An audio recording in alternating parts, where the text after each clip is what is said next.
Hello everyone, I am Crawlers and right now I want to make a video real quickly talking about some of the new Dragon's Teeth maps and the new game mode Chainlink and just overall my impressions of the latest DLC for Battlefield 4 if in fact you want to hear them. Now I'll start off by saying that yes, I am aware that Dragon's Teeth DLC released about a week ago, and I am quite late to the party with this video. And some other much bigger channels like Level Cap, for example, have already released their videos on Dragon's Teeth a while ago.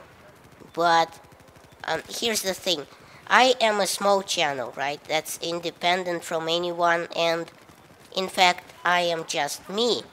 You know, alone sitting here playing games and just talking into my gameplays, trying to make sense of some things and, not taking myself too seriously if in fact you want to watch these dinky videos. And, recording myself and just, having fun. And I'm not sponsored by anyone, unlike some people would have you believe. And I am left outside the loop of any new info and events, releasing for games like DLCs and backstage invite-only things and whatnot. Level Cap, Chaboy, Frankie, and Matimio and others, they are obviously sponsored by Ronku, which is an EA thing. And, they get invited to those backstage private events and get to record, new maps and DLCs and get all the new info well before the general public gets to see anything. So, when everything's said and done, I just do the best I can with what I have, so this gets released when it can. And besides, there is so much new info on Dragon's Teeth DLC coming out this week, like Easter eggs and such, that I'm already uploading videos just about every day anyway, so. But having said that, Dragon's Teeth DLC as a whole is quite good. I'm really liking it. And kudos to DICE LA for really getting their shit together in time for release. The maps are interesting and pretty well designed, and, fresh and kind of put a new spin to what Battlefield 4 has to offer. Each one has its own distinct flavor that it's going for. And I really like that, unlike some people who spam the boards screaming that Pro Market is stupid and they hate it. The DLC overall doesn't seem to suffer from extreme game-breaking bugs like Second Assault did on release. And, the maps aren't a huge waste of money like China Rising was, because, they have character, cojones. Now, the new maps are interesting, as I said, and different, and what struck me is that each map has a lot of stuff going on and is very distinct from one another. I don't know what other word to use here. I mean, there's a ton of cover pieces, levels, vertical gameplay, tight stairways, and alleyways and routes that you can take to the objectives. There's a lot of destructibility to these things, and what most people will like is that these maps seem to be a lot more infantry focused and have very few vehicles, especially heavy armor. Battlefield getting back to its general roots, and the maps reminding you distinctly of Aftermath DLC from Battlefield 3. Being that urban environment, real tight, close fighting, building to building, and then you even inside rooms, and even a little bit of Grand Bazaar, which is a very good thing because, Grand Bazaar was a classic. The map that will remind you most of Grand Bazaar, Pro Market, is very tight, has lots of narrow streets and lots of vertical gameplay, where most of the time you will get killed by roof or window campers, that don't come out of their tents for anything. The downside to this, of course, is that game modes like Rush and Chainlink will become a bit of a massacre when one team will camp on the roofs and pound the other team back into the Stone Age that's on the ground. Now, the map A Sunken Dragon is a bit of a sniper's wet dream, but the Levolution is pretty cool, where you can flood the whole map, making it so that you have to swim to the other side. And speaking of swimming, the unlocks, the weapons that you have to unlock for this DLC are actually easier unlocked than people think. For example, getting 5 kills while in the water to unlock the Unicorn Revolver or the Unica 6 shouldn't be a problem, as water is a very big part of the Dragon's Teeth maps. Also, unlocking the MPX shouldn't be a problem, unlike what some other people think. Again, it actually came as a bit of a surprise to me when a few months into Bad Company 2 I figured out how to get the squad followed achievement. You could, just give yourself orders and follow them. And same here.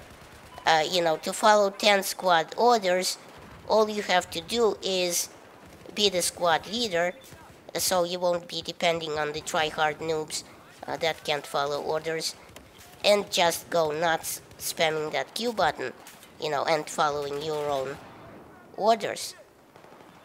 And unlocking the Macmillan CS5 rifle shouldn't be a problem either, as generally some people are very good snipers, and for them, getting 2 sniper rifle ribbons in 1 round isn't a big deal. And for those that aren't good at sniping, like me for example, I recommend going to a high-ticket TDM, Operation Locker server for example, and going nuts with a bolt-action sniper rifle and an RDS sight, and preferably a straight-pull bolt. And another thing in this DLC is Chainlink. Now, while I find that Chainlink is somewhat fun, at least for now, I think it could have been a lot more. DICE should have taken it a step further, I think.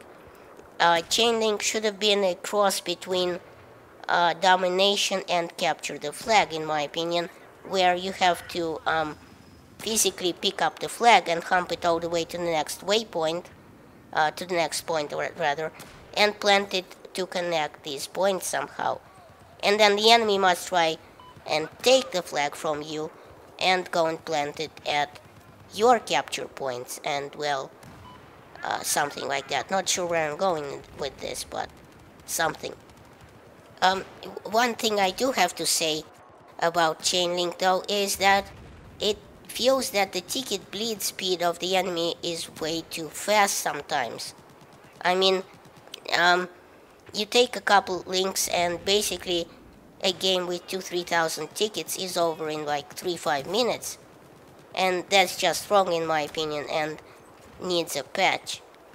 On Sunken Dragon, for example, you have most of the flags favoring the Chinese, as maybe the name of the DLC suggests. It's fuck off to the Americans. And on Pro Market, the game can get very vertical and heavily favor rooftop camping. On game modes like Rush, you can just sit all day on the roof with your MG and shit on the enemy until they bleed their tickets to 0. On Propaganda, it's again a bit of a mindfuck, where you basically have your flags lined up in a neat row and you try to grind your way forward through a horde of bad guys, not unlike Operation Metro, especially with the lack of vehicles on these maps, and especially in the Chainlink game mode. It feels a bit too overwhelming sometimes, and in fact I think my idea with the physical flag, and especially one flag that you have to carry, that you have to move from base to base, would fix a lot of these problems, and make Chainlink a lot more tactical in its decision making, because right now all you have is basically 64-player death matches over domination flags that they can't reach because of so many enemies, you know, just standing there like a wall. The train was a nice touch, though, I gotta say, as I saw at least one guy getting a face full of locomotive right before my eyes. It was hilarious. My only regret is that you can't pile into and drive around in these trucks those that are pretty common on these maps, but I guess the reason being is that a single grenade launcher would put an end to a whole squad at once, so, you know, maybe it's for the best. So thanks for watching. Please rate and share this video as it helps my channel grow. Check out my other videos at the end of this one, and remember, in Soviet Russia, YouTube subscribes you.